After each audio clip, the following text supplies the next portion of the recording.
নমস্কার বন্ধুরা, মনীষা রান্নাঘরে আপনাদের সবাইকে স্বাগতম। আজকে আমি রান্না করব আমুদি মাছের ঝাল। প্রথমে আমি মাছগুলোকে ধুয়ে নিয়েছি। এবার দিয়ে দিলাম লবণ, দিয়ে দিলাম হলুদ। এবার মাছগুলোকে ভালো করে মাখিয়ে নেব। মাছগুলো আমার মাখানো হয়ে গেছে এবং কড়াই বসিয়ে দিয়েছি। কড়াইতে দিলাম আমি সর্ষের তেল। তেল গরম হয়ে গেলে দিয়ে দিব আমি মাছ।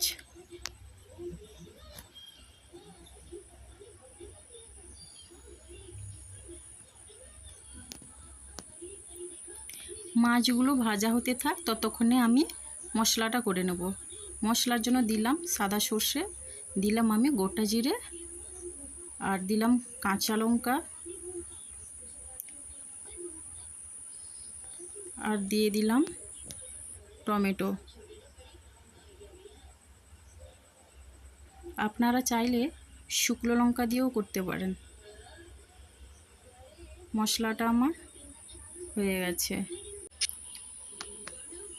মাছগুলো ভাজা হয়ে গেছে। মাছগুলো এবার আমি তুলে নিচ্ছি। সেই তেলে দিয়ে দিলাম আরও একটু সর্ষের তেল।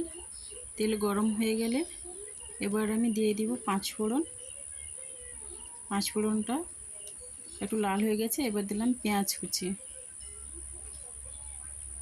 পেঁয়াজগুলো একটু হালকা আমি ভেজে নেব।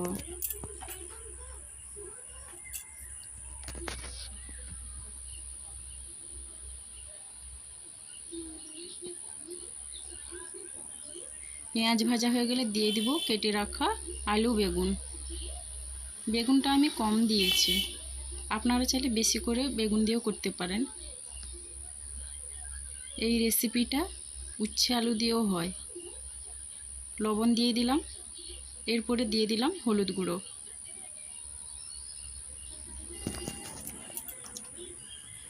লবণ আর হলুদ দিয়ে আমি নাড়াচাড়া করে নেব।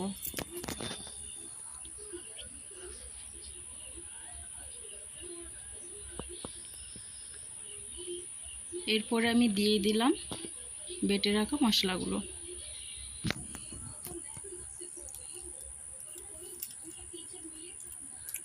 মশলাগুলো দিয়ে আমি ভালো করে নাড়াতে থাকবো।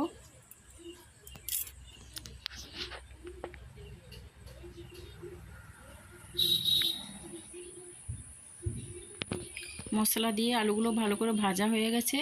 এরপর দিয়ে দিলাম কাঁচা লঙ্কা। কাঁচা লঙ্কা দিয়ে আমি কিছুক্ষণ নাড়তে থাকবো।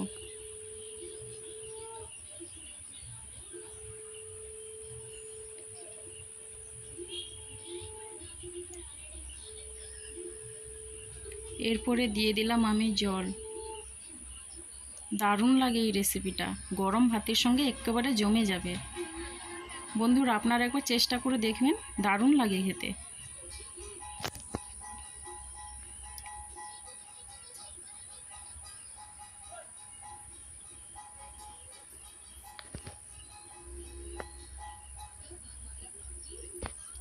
এই রেসিপিতে শুকনো লঙ্কা বাটাও দেওয়া হয়। আমি এবার মাছগুলো দিয়ে দিলাম।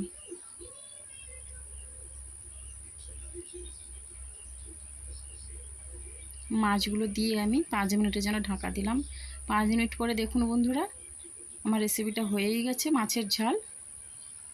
এরপরে দেখুন আমি দিয়ে দিলাম সর্ষের তেল। কাঁচা সর্ষের তেল দিলে খুব ভালো লাগে খেতে। এবার আমি নামিয়ে নেব।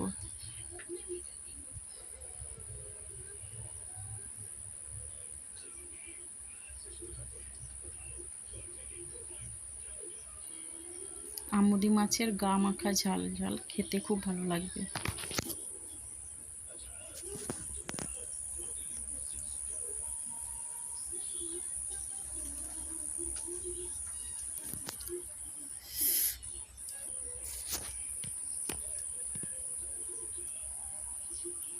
একেবারে রেডি হয়েছে।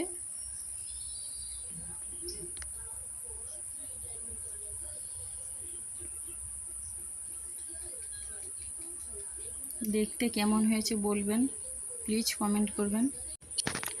সবাইকে ধন্যবাদ।